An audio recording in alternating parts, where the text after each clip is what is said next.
listening to Lifestyle Business Radio. When it comes to success in life and business, it matters who you take advice from.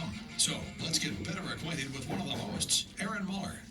As a child, Aaron developed an interest in small business ownership from his family's marina on San Juan Island.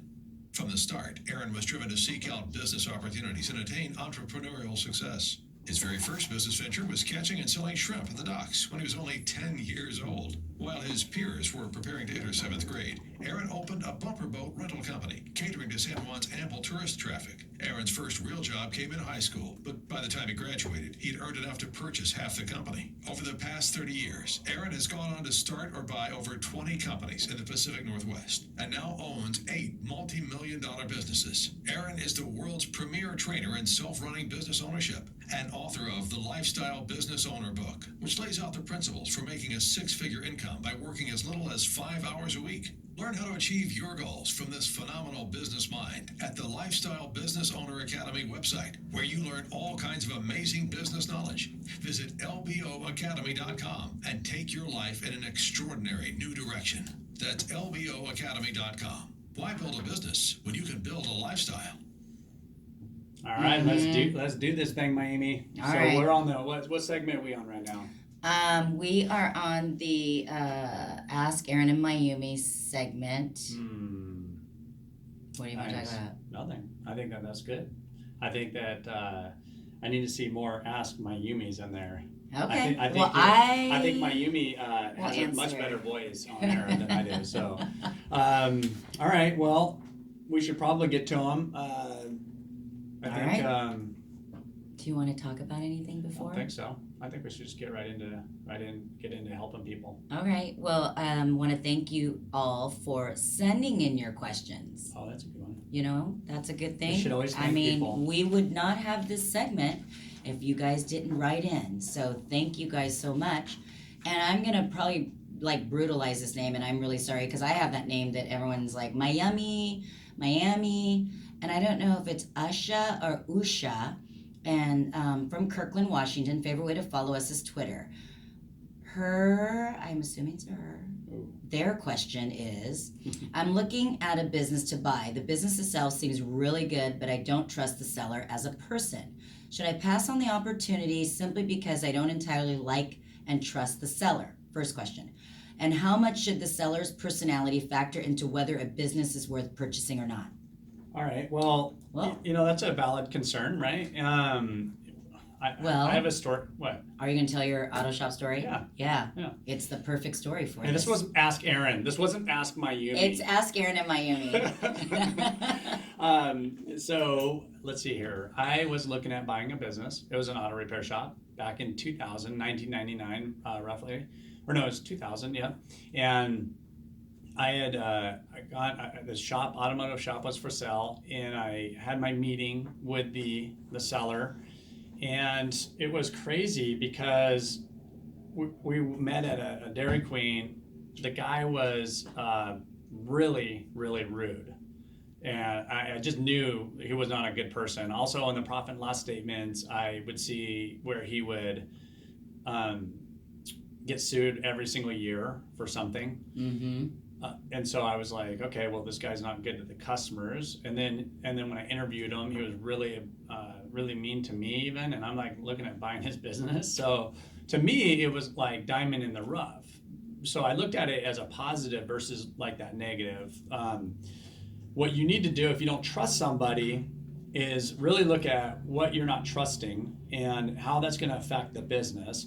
So if you don't trust somebody, you don't trust the financials, make sure you do have your audit of those financials and get down to what the business is really doing if there is some BS in there. But if it comes down to just you don't like him, you don't trust him very much because he's deceptive to maybe employees or being a little deceptive to you, just investigate what they're being deceptive in, because you might find that those are like awesome things that you can really change about how they're running the business or something and totally transform the company.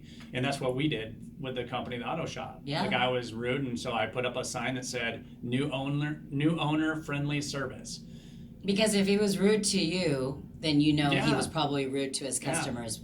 And We doubled the business Yep. in a year. I mean, it was crazy. It was just like people, wow, I'm so happy that there's somebody new in here because this guy was a jerk. Mhm. So it's okay. But if you're really not feeling good about it, follow your gut and just bail out. Yep. All right. Great answer. Great question. The next one's from Yaz in Washington, D.C. Favorite way to follow us is Instagram. So, how do you get around not having experience when you get an SBA loan to buy a business? That's a tough one Yeah. because, these banks like to have somebody that has experience in an industry. Mm-hmm. So dig deep in thinking about everything you've done in your life. You might have done that somewhere. You may have done that somewhere. I remember when I was buying my auto shop, the banker actually asked me, he says, have you ever been in the automotive business? And I said, well, I used to work on my car all the time. Like as a kid, I did everything you could do in the vehicle. And I owned a business before. And they're like, okay, yeah, you got enough experience. It's not. I don't think it's that easy right now, though. I mean, I've had deals where we've had to go back to like their high school Yep. employment records, or just at least their resume, and just you put your resume in together. And I'm sure when you were 18 years old, somewhere there was something that you did that was related to the business you're buying. Yeah. That's what I would do. Just dig deep. You can find Dig it. deep. You Be can creative. You can find it. Yes, great question. So the next one's from Corwin, Charlotte, North Carolina. Favorite way to follow us is Lifestyle Business Owner Academy. So when people talk about how you should look at cash flow when you buy a business, what does that actually mean? And does that mean looking at the P&L statements? Good question. And he's going to give you an answer, but he lays it out really great in the Lifestyle Business Owner book. Yes, and cash flow is really just it's giving you an idea. If you're looking at buying a business, and someone says the cash flow in this business is $200,000. So a lot of times when you're looking at buying a business, what it's doing is it's breaking out. It is taking all the owner's discretionary income and adding it up together, like meals and entertainment, vehicle expense, anything that's personal to that owner. That would be one form of cash flow, right? There's another form of cash flow is just what's the business's cash flow in a monthly basis, like based off of what your receivables and that sort of thing, right? So there's two different definitions really of cash flow for different reasons, and it means looking at, if you're looking at just the cash flow of the business, the operating cash flow.